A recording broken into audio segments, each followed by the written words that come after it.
Hello my lovely viewers, আসসালামু আলাইকুম। বাংলাদেশি মাম London. এখন সকালবেলা আমি জবে যাচ্ছি।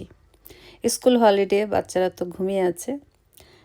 স্কুল হলিডের টাইমগুলোতে হয় কি, একদম চুপচাপ উঠে একটু ফ্রেশ হয়ে জবের জন্য রেডি হয়ে বের হয়ে যাই। বাচ্চাদের জন্য ঘুম নষ্ট না হয়, একটু সাউন্ড হলে ওরা ঘুম থেকে উঠে যায়।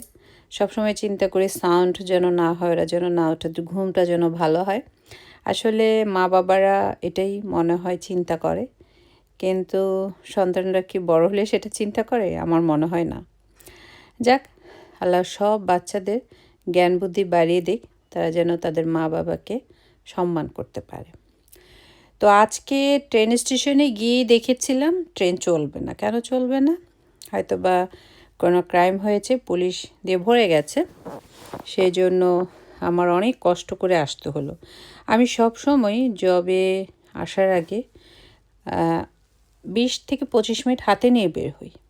আমি জানি একটু দূরের রাস্তায় যদি আসতে যাই, হয় ট্রেন নষ্ট থাকবে, স্ট্রাইক তো মাঝে মধ্যেই থাকে, আমি যেন অন্য পথে একদম সময় মতো আসতে পারি, যেন দেরি না হয়। তো আজকেও আমার দেরি হয়নি। আমি কয়েকটা স্টেশন চেঞ্জ করে এসে পড়লাম আর কি টাইমলি।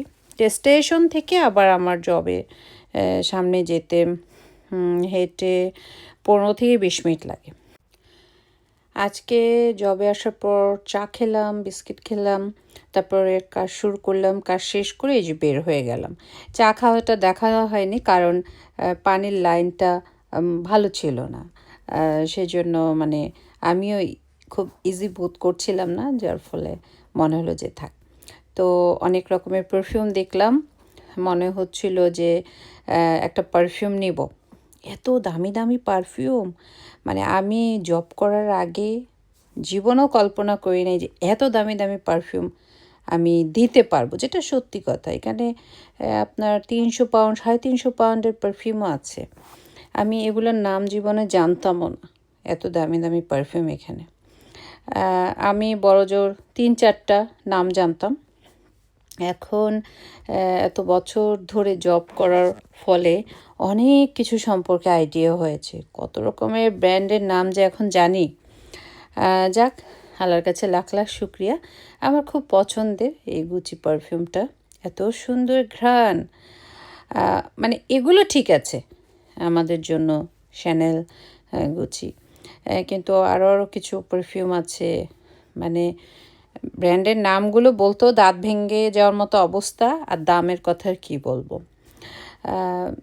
এই তো তো জব শেষ করার পর প্রত্যেক দিনই একটা কাজ হচ্ছে, ট্রেনে উঠতে হয়। তো আমি যেই এরিয়াতে কাজ করি সেই ট্রেনগুলোতে এশিয়ান কমই থাকে, হোয়াইট মানুষগুলো বেশি থাকে, তাই একটু পারফিউম লাগিয়ে গেলে ভালো হয়।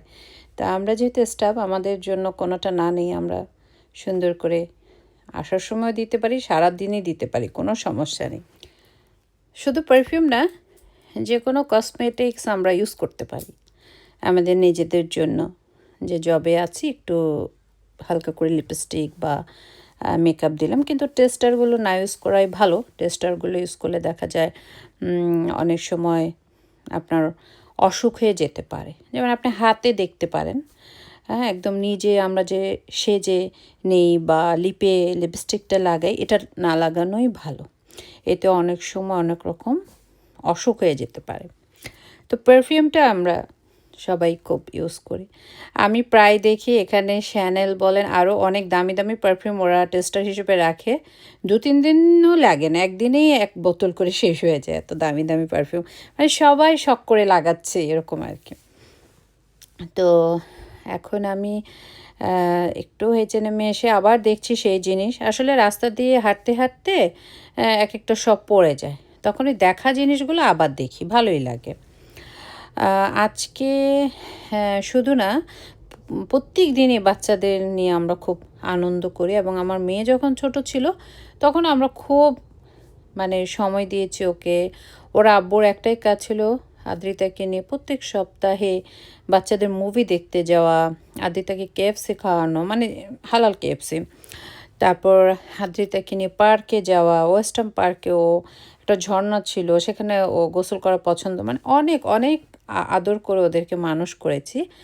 কিন্তু একটা সময় পর এসে মনে হয় যে মানে এই যে আদর করে বড় করা, সেটা আসলে পাওয়া যায় না। সেই সম্মানটা যে না বাবা মা এত কষ্ট করে পেলেছে, বাবা মার কথা রাখি, বাবা মা যেভাবে বলে সেভাবে সেটা হয় না। তো এখন আবার আয়াস আদিয়ানকে সেভাবে পালা হচ্ছে। যেমন বন্ধের দিনগুলোতে ওদেরকে নিয়ে ওর আব্বু সাইকেলিং করতে যায়, প্রায় প্রত্যেক দিন বিকেলবেলায় চলে যায় ও জব থেকে এসে। এখন তো সামার, দিন বড়, তাই সন্ধ্যা 7টা 6:30 এখানে অনেক আলো, মনে হয় যে বিকেল 3টা, মানে দুপুর 3টা বিকেল 4টা এরকম। তো ওরা প্রায় সাইকেলিং করতে যায় 3জন। তো আমি আমার ছেলেদের বলেছি যে আজকে আমি এসে তোমাদের কিছু খাওয়াবো। বললো ঠিক আছে। তো আমি স্টার্ট ফুড সেন্টার দিয়ে যাচ্ছি, হঠাৎ করে আপার ফোন পেয়েছি। আপা বলল যে তোমাদের বাসায় আসতে যাচ্ছে, ওনার গতকালই আসতে চেয়েছিল।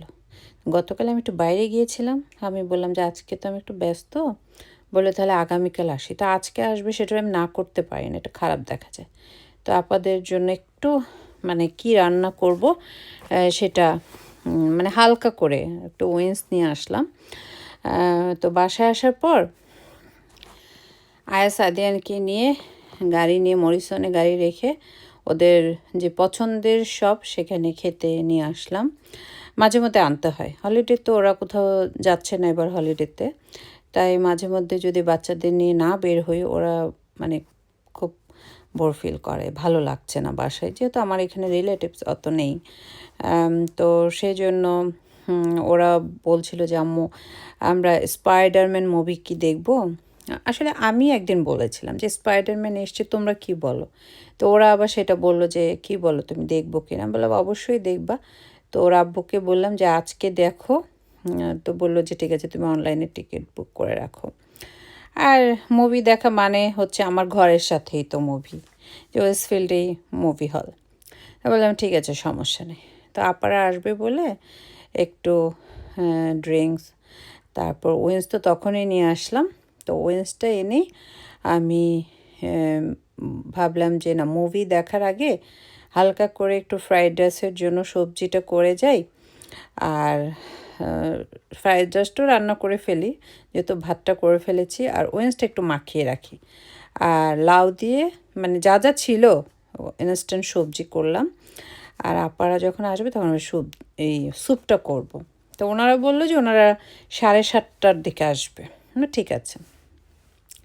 বাসা ওয়াটারমেলন ছিল, আমার হাজব্যান্ড এর মধ্যে চলে আসছে। তো আমরা কিছুক্ষণের মধ্যেই মুভি দেখতে চলে যাব।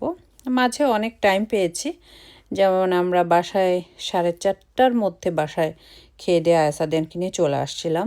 তারপর আমি সব গোছগাছ করে এখন আমরা বের হয়ে যাচ্ছি। আমরা বোধহয় 5:30টার দিকে বা 6টা 5:45 এরকম টাইমে মুভিটা দেখব। তো হাজব্যান্ডকে একটু ওয়াটারমেলন জুস দিয়ে দিলাম। তো এখন আমরা বের হয়ে যাচ্ছি, একদম বাসার কাছে তো প্রিপারেশন খুব বেশি না। ওদের জন্য মরিসন থেকে পপকর্ন আর ড্রিঙ্কস কিনে নিয়ে আসছিলাম। আসলে মুভি হলে গেলে কেনা যায়, আমরা বাসা থেকেই নিয়ে যাই, কারণ মুভি হলে দেখা যায় প্রাইসটা অনেক বেশি। তারপর মানে আমি কিন্তু একদম ভিডিওটা আপনাদের জন্য করি, মানে যেইটা একদম অরিজিনাল সত্যি সেটাই বলার চেষ্টা করি। হ্যাঁ, তো বাসা থেকে নিয়ে যাই, খরচটা একটু কম পড়ে। আর টিকিটেরও তো একটা ভালো দাম আছে, যেমন এই টিকিটগুলো 10 পাউন্ড করে পড়েছে, 9.99। তো এই তো এখন আমরা চলে যাব মুভি হলে। আপাদের আসতে দেরি হবে, ওনারা নাকি হঠাৎ করে একটা জরুরি কাজে পড়ে গিয়েছে, সেই জন্য আমরা মুভি 2 ঘন্টার মতো দেখব। তারপর বাসায় গেলে দেখা গেল হয়তো বা তারা এরপরে আসবে। মানে আমাদের মুভি দেখে আসতে আসতে বাসায় 7:30 কি 7:45 মতো বাজবে। তো এই তো বাচ্চারা তো খুব খুশি। আমি বলেছি তোমাদের একা দিয়ে আসুক তোমার আব্বু, তোমরা দেখো। ওরা বলে না আমরা একা দেখবো। আমার হাজব্যান্ডকে বললাম বাচ্চাদের মুভি তো আমার দেখতে ইচ্ছে করছে না, তুমি ওদেরকে নিয়ে দেখো। আমার হাজব্যান্ড বলে না তুমি না গেলে আমি যাব না। মানে কি আর করা, এই স্পাইডারম্যান মুভি আমি দেখবো, আমার ভালোই লাগছিল না সত্যি কথা। তারপর এর আগের বার যে 3D মুভি দেখলাম সেই গ্লাসগুলো আবার রেখে দিয়েছিলাম, এখানে আবার গ্লাস কিনতে হয় কিন্তু। তো সেগুলো আবার আমি নিয়ে আসি ব্যাগে করে, সেগুলো আমরা 4 জন পড়লাম। শুরু হতে হতে তো একটু টাইম লাগে, তারপর গ্লাস পরে যখন দেখলাম ভালোই লাগলো, খারাপ লাগলো না, মুভিটা অনেক সুন্দর করেছে। তারপর এখন আমরা বাসার দিকে চলে যাব। আমাদের দেখা হয়ে গেল। আমার বাচ্চারা খুব অপছন্দ করে আমি যদি মুভি হলে কোনো ভিডিও করি, ওরা খুব মানে অপছন্দ করে। কেন করবে, এটা নিষেধ। আমি বলছি অনেকেই করছে, বলে না আম্মু করা যাবে না। আচ্ছা ঠিক আছে। তো এখন আমরা বাসায় চলে যাবো। আপাদের বললাম যে কী ব্যাপার, আপনারা কি এসছেন? বলেন না আমাদের আরেকটু দেরি হবে। এই তো আমার বোঝা শেষ, ওনারা তো এত দেরি করে না, সব সময় 5টা 6টার মধ্যে আমার বাসায় চলে আসে গল্প করার জন্য, নিশ্চয়ই কোনো ইম্পর্টেন্ট কাজ। তা আমি আবার একদিক দিয়ে স্বস্তি পেলাম যে না বাসায় গিয়ে একটু কাজ করতে পারবো। তো ওনারা তো সবসময় ভাত ঠাত খায়, পোলাও টোলাও অত পছন্দ করে না, তাই ভাবলাম যে একটু fried rice, chicken fry, soup. আপা আবার আমার হাতে স্যুপটা খুব পছন্দ করে। এগুলোই করি, বাচ্চারা যেহেতু একদিন এগুলো লাইক করে, আজকে রুটিনে সেটা পড়ে গিয়েছে। তো ওয়াটারমেলনটা কেটে নিলাম, ফ্রিজে ছিল। এখন আমাদের এখানে অনেক গরম, তো ঠান্ডা ঠান্ডা ওয়াটারমেলনটা ভালো লাগে। দেখেন দেখতে দেখতে 9টা হয়ে গেছে, এখনও আসেনি। আমি এর মধ্যে উইংসগুলো ভেজে নিয়েছি, ফ্রাইড রাইসটা করে নিয়েছি। আমার বাচ্চারা হাংরি হয়ে গেছে, কিন্তু ওনাদের খবর নেই। তো আমরা কি করলাম, বাচ্চাদের খাবার দিয়ে দিলাম। এই তো আপারা চলে আসছে, ওনারা আসার পর খাওয়া দাওয়া করলো, অনেক গল্প করলাম। ওনারা রাত 11টার দিকে চলে গেলো। আমার হাজব্যান্ড দিয়ে আসলো ওনাদের বাসায়। দেখেন কত কিছু নিয়ে আসছে, গাছের লাউ, গাছের শাকসবজি, আম কিনে নিয়ে আসছে। তো সব কিছু মিলে খুবই চমৎকার। আমার ভিডিও যারা এত বছর ধরে দেখছেন তারা তো জানেন আপা আমাকে মায়ের মতো আদর করে। তো আমি খুবই খুশি আপাকে আমার কাছে পেয়ে। তো আজকে এ পর্যন্ত, সবাই খুব ভালো থাকবেন। আল্লাহ হাফেজ।